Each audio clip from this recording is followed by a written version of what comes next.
3 minutes. That's all it took for Lisa Harmon, the self-crowned queen of Shoreline Pines, to unravel her own empire.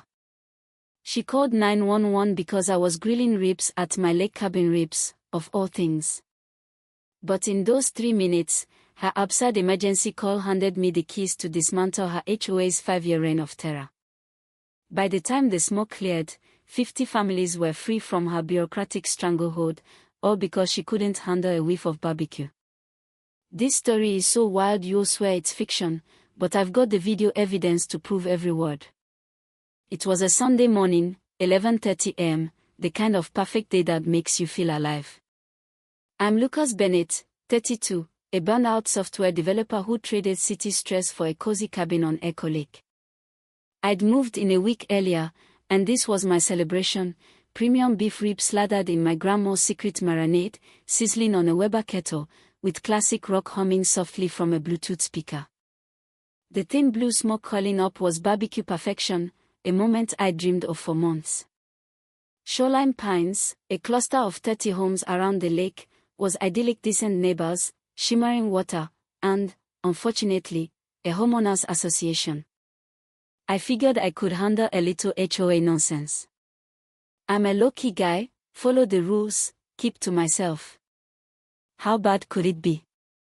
At 11:45 a.m., I learned exactly how bad. Lisa Harmon stormed around my cabin like a general marching into battle, her bleached blonde hair screaming suburban entitlement, her clipboard gripped like a scepter. She was 55, dressed in a power-walking outfit that probably cost more than my grill, and her voice carried the weight of someone who believed she owned the whole lake. "Excuse me," she barked, stomping across my lawn. "Put out that fire immediately." I turned, tongs in hand, baffled. "Fire? This is just a barbecue." She pointed at the smoke like it was a chemical spill. "That's a violation of our air quality standards, a health hazard for the entire community." I tried reasoning. "Lisa, it's a standard grill. I'm cooking lunch." Her eyes narrowed. "I'm Lisa Harmon, HOA president, and I say it violates community guidelines. I can smell your meat fumes from 3 houses away." "Meat fumes?" She said it with such conviction I almost laughed. This wasn't about smoke or rules. It was about power. Lisa thrived on control, and I'd just become her latest target. She whipped out her phone with the flair of a gunslinger. "If you won't comply, I'll call someone who'll make you." I chuckled, incredulous. "You're calling someone over a barbecue?" "I'm calling 911, she declared, dialing with theatrical gusto.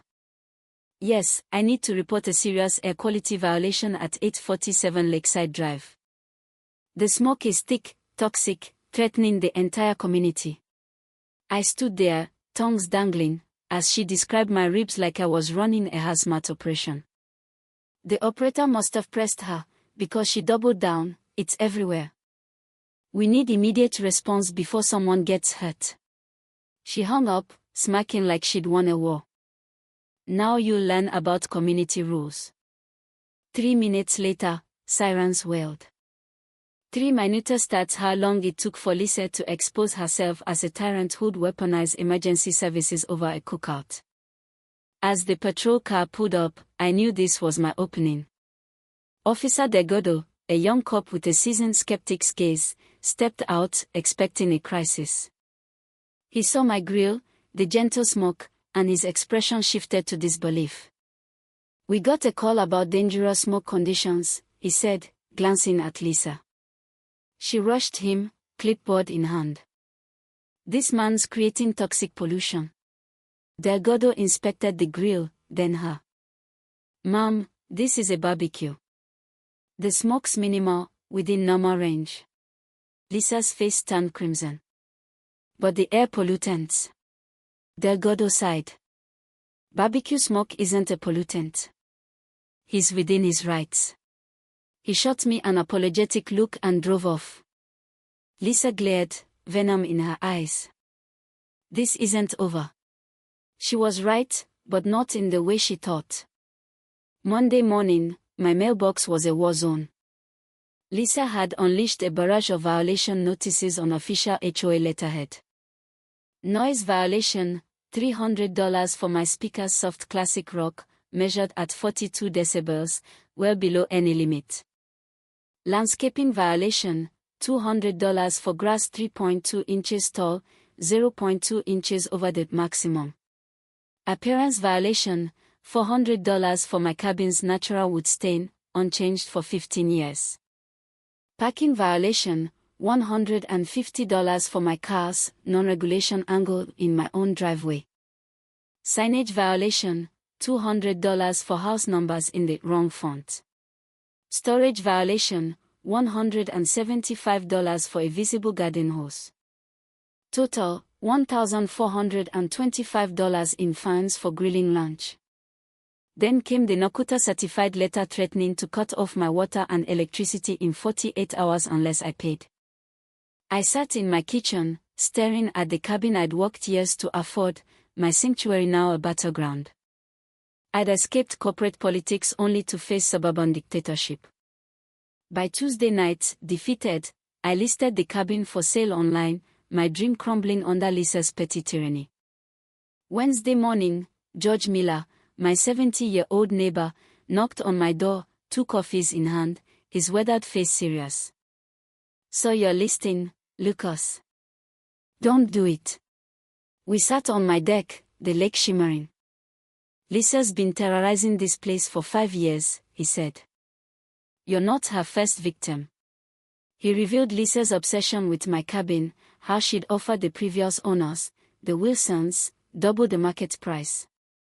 When they refused, she buried them in fines and threats until they fled to Arizona. "She's been after your property for years," George said. "When you bought it, she lost it." He leaned in, voice low. "And I suspect she's been skimming HOA funds. Those maintenance fees $65,000 a year, where's it going? Look at the docks, the lights, the drainage. Nothing's maintained." Hope sparked. Lisa hadn't just overplayed her hand, she'd left a trail.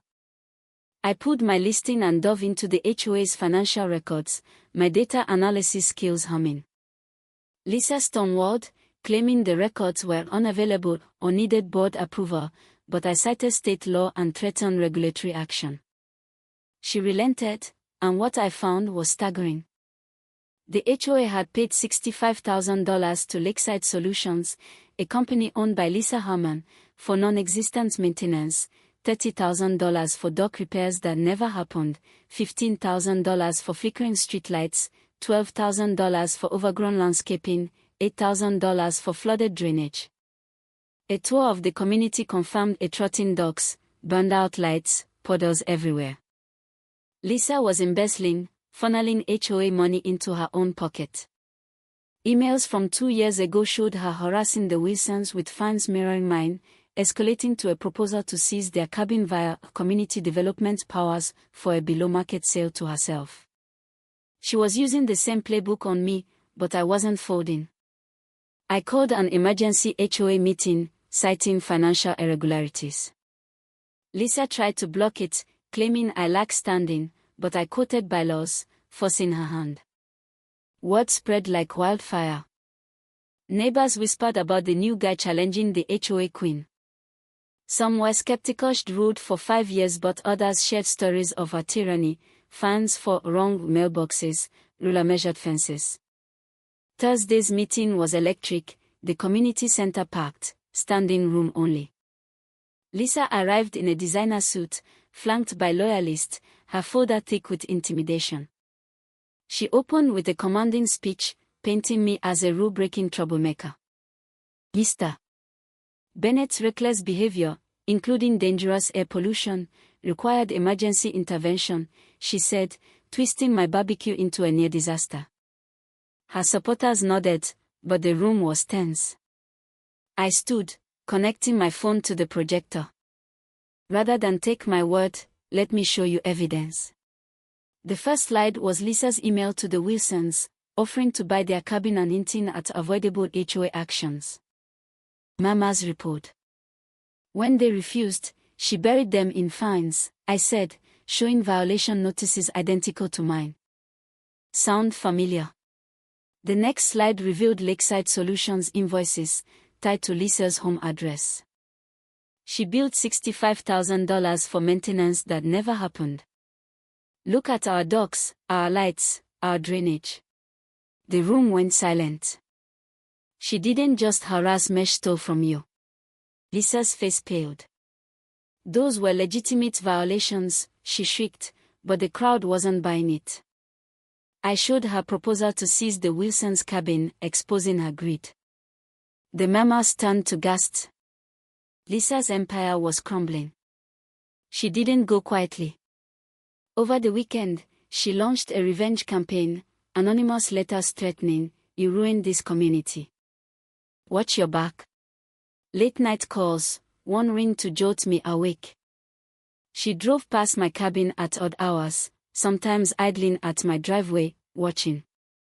Fake reviews tanked my freelance business, all from new accounts using her phrasing. When I mentioned dissolving the HOA to a neighbor, she snapped. A note in my mailbox read, "Want barbecue freedom? I'll leave you fire to burn everything." At 2:47 a.m.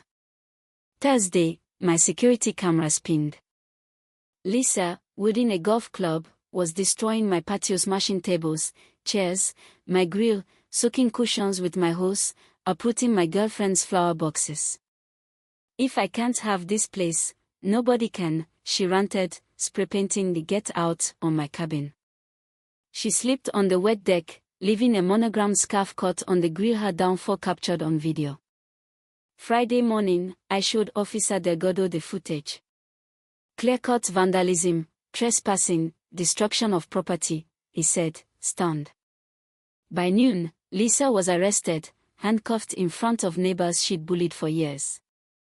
The community erupted, sharing stories of her fans for trivialities like fence heights or holiday lights. The local paper ran HOA president arrested for vandalism, her mugshot viral with captions like "Karen goes too far." But I wasn't done. Lisa's meltdown was the perfect case against the HOA system itself.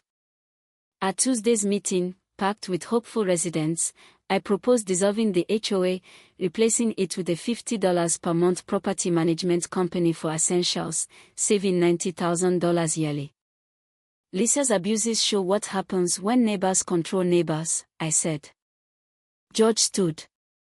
"I've lived here 40 years. We don't need rulers, we need community." The vote was 473 to dissolve. Cheers erupted. We hired Wilson Property Management, set up an email list, and freed ourselves.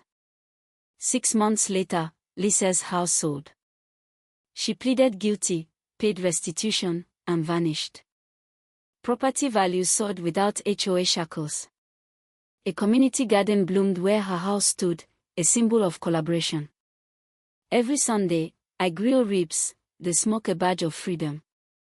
The Wilsons texted, thanking me for ending Lisa's reign, revealing 3 other families she'd driven out. One person standing up changed everything. Lisa's 3-minute 911 call wasn't just her undoing, it was a spark that burned down a system, proving that sometimes, the smallest tyrannies ignite the greatest rebellions.